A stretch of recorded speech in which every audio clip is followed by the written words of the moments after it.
s'est tenue le mercredi 5 juillet 2023 au Palais de la République sous la présidence du chef de l'État, son Excellence M. Macky Sall.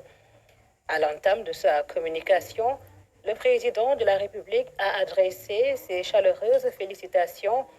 et présenté ses meilleurs vœux à la Oumma islamique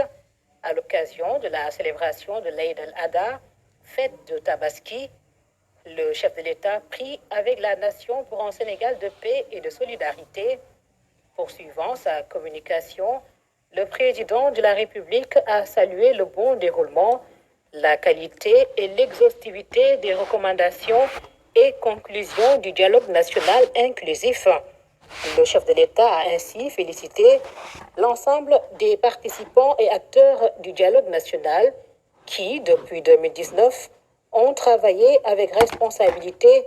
et patriotisme pour l'intérêt supérieur de la nation en vue de trouver les consensus durables et constructifs pour renforcer nos acquis démocratiques et le développement économique et social du Sénégal. Le président de la République a, à cet effet, invité le Premier ministre à rendre compte régulièrement en Conseil des ministres de l'état de mise en œuvre des décisions sectorielles issues du travail des commissions thématiques du dialogue national. Revenant sur son message à la nation du 3 juillet 2023, marqué par l'annonce officielle de sa décision de ne pas participer à l'élection présidentielle du 25 février 2024, le chef de l'État a rappelé que ce discours est une invite à protéger la nation dans son unité,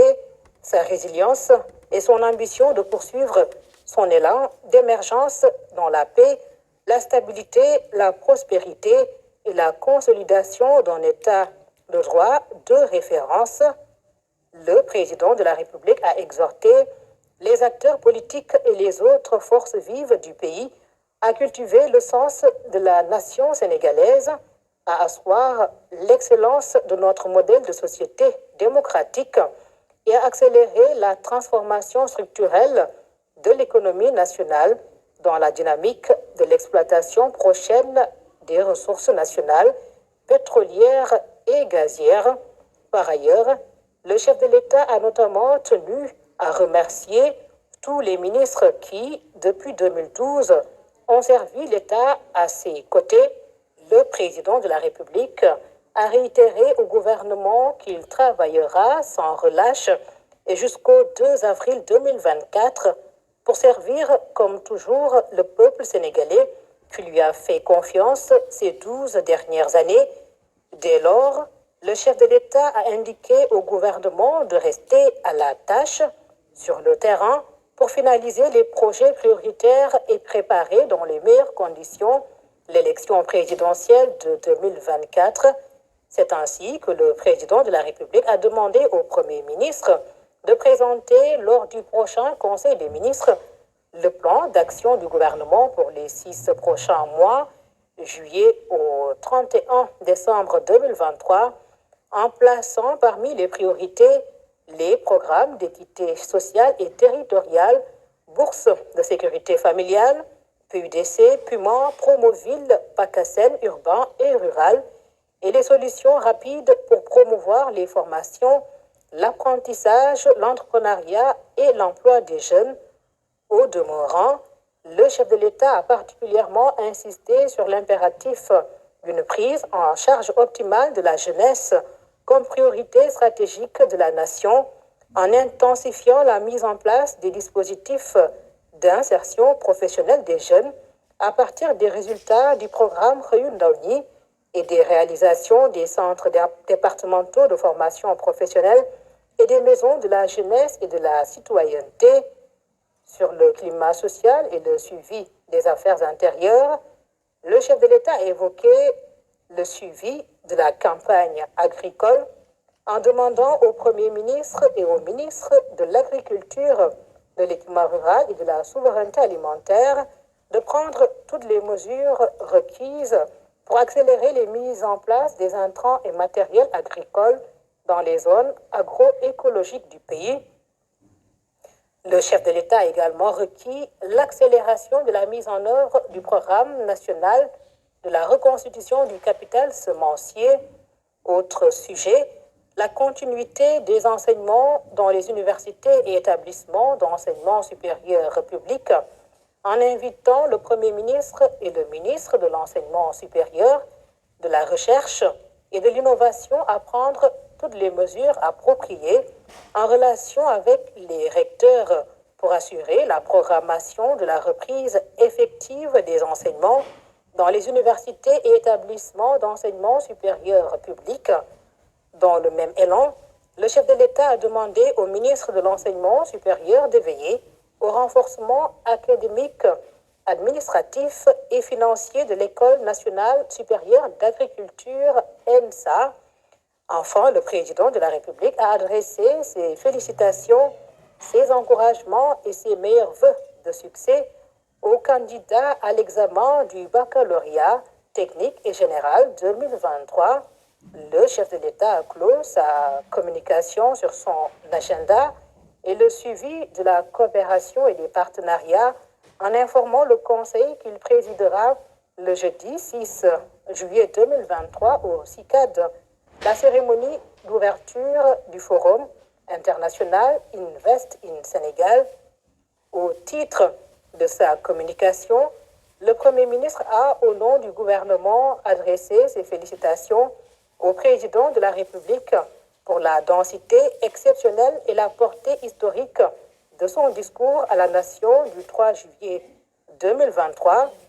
Le Premier ministre a exprimé au chef de l'État la détermination du gouvernement à poursuivre avec diligence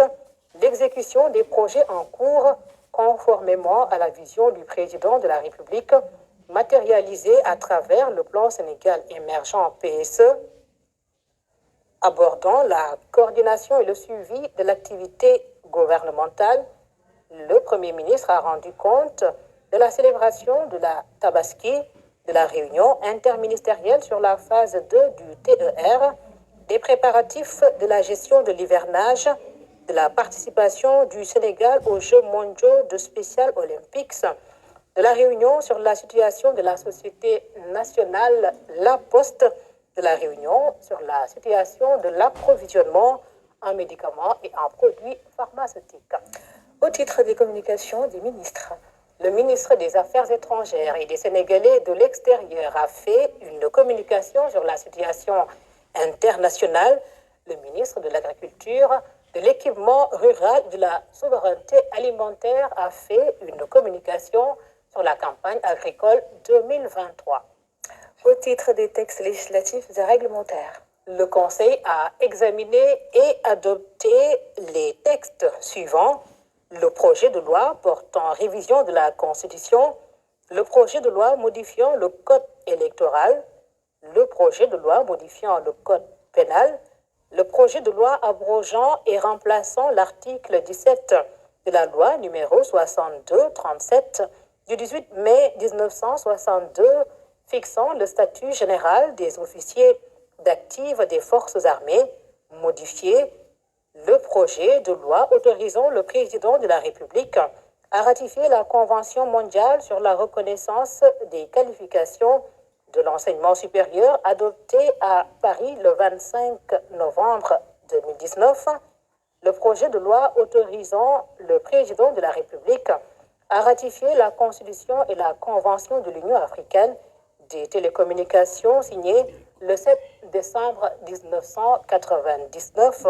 au Cap en Afrique du Sud et révisé à Harare en République de Zimbabwe le 10 juillet 2014. Et au titre des mesures individuelles, le président de la République a pris les décisions suivantes. M. Babacar Tombou, maître de conférence titulaire des universités, enseignant, chercheur à l'université Iba Der Thiam de Thiès, est nommé président du conseil de surveillance de l'Agence sénégalaise d'études spatiales. M. Ibrahima Seck, ingénieur en génie civil, est nommé directeur régional des infrastructures et des transports terrestres de Dakar. Madame Mam Mariem Dien Garandou Mboup, ingénieur en génie civil et nommé directeur régional des infrastructures et des transports terrestres de Kaolack. Monsieur Mbake Sidi Bouya Ndiaye, ingénieur en génie civil et nommé directeur régional des infrastructures et des transports terrestres de Saint-Louis. Monsieur Ngagne Ba, ingénieur en génie civil, est nommé directeur régional des infrastructures et des transports terrestres de Thiès. Et enfin, monsieur Ibrahima Diakhaté, ingénieur en génie civil, est nommé directeur régional des infrastructures et des transports terrestres de Ziguinchor. Ce mercredi, des centaines